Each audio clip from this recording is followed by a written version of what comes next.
Welcome back to Care's Book Corner, where I am going to be sitting in a corner and telling you about books. 3, 2, 1.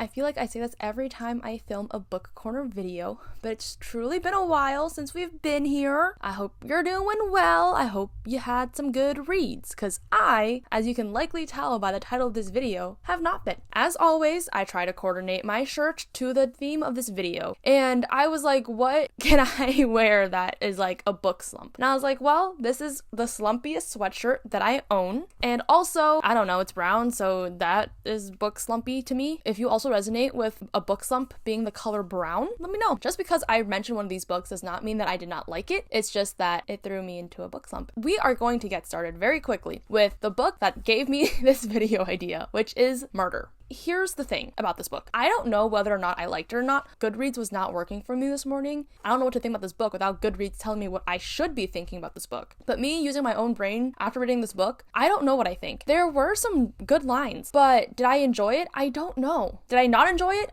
I don't know. I don't think I dislike this book, but I can't say that I like this book. I did enjoy the commentary and the discussion about, the meaning of life and the meaning of death of this book. But this book took me over a month to read. This book threw me into a reading slump while reading it. I read maybe a fifth of this book, and then I was like, I can't read this right now. And then I stopped reading it for 3 weeks, and I finished the rest of it because I was like, I just need to get through this so I can read my next book. Because me, being a pea-sized brain human being, can only handle reading one book at a time. I know that I didn't dislike it because I continued to read it. If I really didn't like it, then I would not have continued. I would have DNF'd it. This threw me into a reading slump. I literally was just like, I don't want to read this right now. This book is about this main character who has dealt with a lot of loss in his life. This main character belongs in the tortured poets department because he has truly gone through a lot, and he is a tortured poet. And this book is about his journey in finding meaning in life, finding meaning in death, finding meaning in others, in love, relationships, all of that. And with that said, I like the essence of this book, but it was just so hard for me to get through, so it threw me into a reading slump. The next book that put me into a reading slump was The Marmalade Diaries. I bought this book because I was like, the cover's so cute. This is a formal apology to the book club member for making her read this book, because I was like, this cover's so cute, mentioned it to her, and she read it before I could finish this book. I got maybe 2/5 of the way through, and then I just stopped reading it. But she finished it. This is my sincerest apologies to her. I haven't finished it yet. This threw me into a reading slump,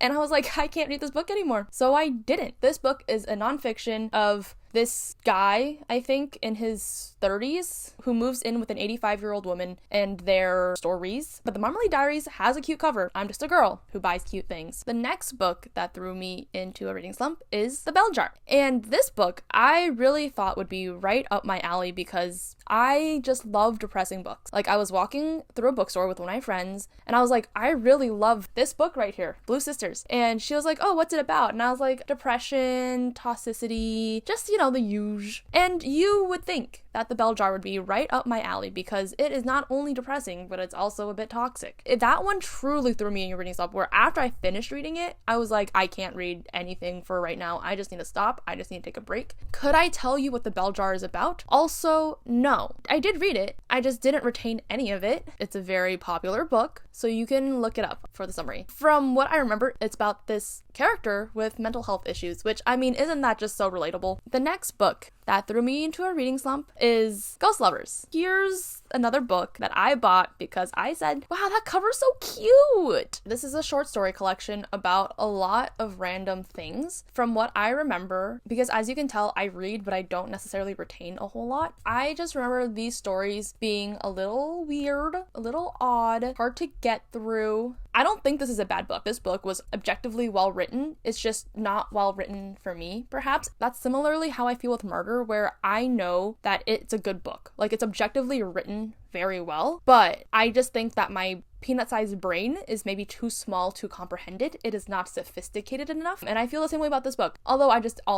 genuinely did not like this book. For Martyr, I felt at least neutral about it. This one I did not like. The next book is Tokyo Ueno Station. This book is about a ghost who haunts this station, and you kind of hear stories about not only his life, but also what he sees at the train station. This book threw me into a reading slump because similarly to the other books on this list, I just don't think I'm smart enough to read it and understand it. There were some good lines and some good things said about it, but I just couldn't personally understand them. This is another one that I thought the cover was cute, and I bought it, and I read it, and I was like, it's in my brain now. I mean, not a lot of it's in my brain, but at least the fact that I read it is in there. I guess that's something. The next book that put me in a reading slump was I Fell in Love with Hope. This book was okay. I also bought this book because I thought the cover was cute. This book is about a group of kids in the hospital and basically their journey about love, dealing with grief, loss, all of that. It kind of gives like The Fault in Our Stars. This book talked a lot about death and grief, especially at a young age. I really like the title too. Like, I Fell in Love with Hope. I feel like as someone who is a hopeful person, I wanted to have more hope for this book. It's not that I didn't like this book. I just feel like the grand reveal, I guess, that was supposed to be a big thing at the end kind of fell flat for me. I was like, okay, that didn't really do much for me. But it did throw me in a reading slump because of just how kind of average it was. Also, I feel like this book was just like a lot longer than it needed to be. And the last book that threw me into a at least 4-year-long reading slump was Of Mice and Men. I say this semi-jokingly, but I read this book freshman year of high school. And then I got so angry at this book, specifically the ending, that I vowed to myself I would never read another book in high school. And I didn't. I literally didn't. For those who you're like, didn't you have to read books in high school for your English classes? Yeah,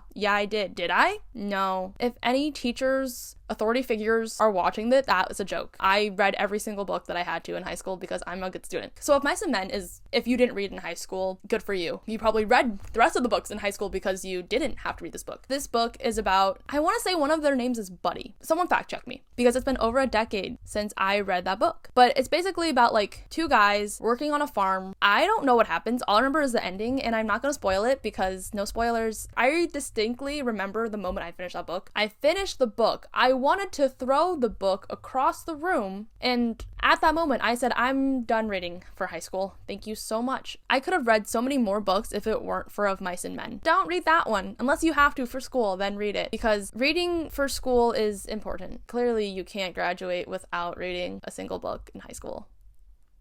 Those were the books that notably have thrown me in a reading slump. I'm sure there are other books that I've read that have thrown me in a minor reading slump. Some books, such as Never Let Me Go, just threw me in a random slump where I literally just sat there for 30 minutes after finishing the book and questioned my whole life existence. That will be a different video for a different day, but for now, if you want to read these books, more power to you. Truly, I respect the hustle because it is a grind reading these books. Thank you so much for watching. I hope you enjoyed. If you want to and you haven't already, feel free to leave this video a like, comment, and subscribe down below. And I will see you in the next one. Bye! On the other hand, I just started reading Lessons in Chemistry. I am cruising right through that book. I read this book at such a great time in my life because it's a book about women, and we love women, but also I just made a playlist called Men Ain't Shit, reading Lessons in Chemistry while also listening to a playlist titled Men Ain't Shit. The vibe's immaculate. If you have any recommendations for songs to put on a playlist titled Men Ain't Shit, let me know. I will listen and potentially add them to my playlist. If you're wondering who hurt me, I did. I hurt myself because if I have the dedication to not read a single book in high school, you know I'm dedicated to hurting myself. We have 2 lessons that we learned in this video. 1, I read and I don't retain. 2, I need to stop buying books solely based on the cover because so many of the books that I bought based on the cover because I was like, oh, it's so cute, has put me in a reading slump. I just love judging a book by its cover. I likely will continue buying books based on the cover, but at least now I have like a sample size of 4 books where I bought based on the cover and threw me in a reading slump. Maybe I'm just easily thrown in a reading slump. I really don't know how interesting this video is going to be. It is a video that I did record and I will be posting on the internet.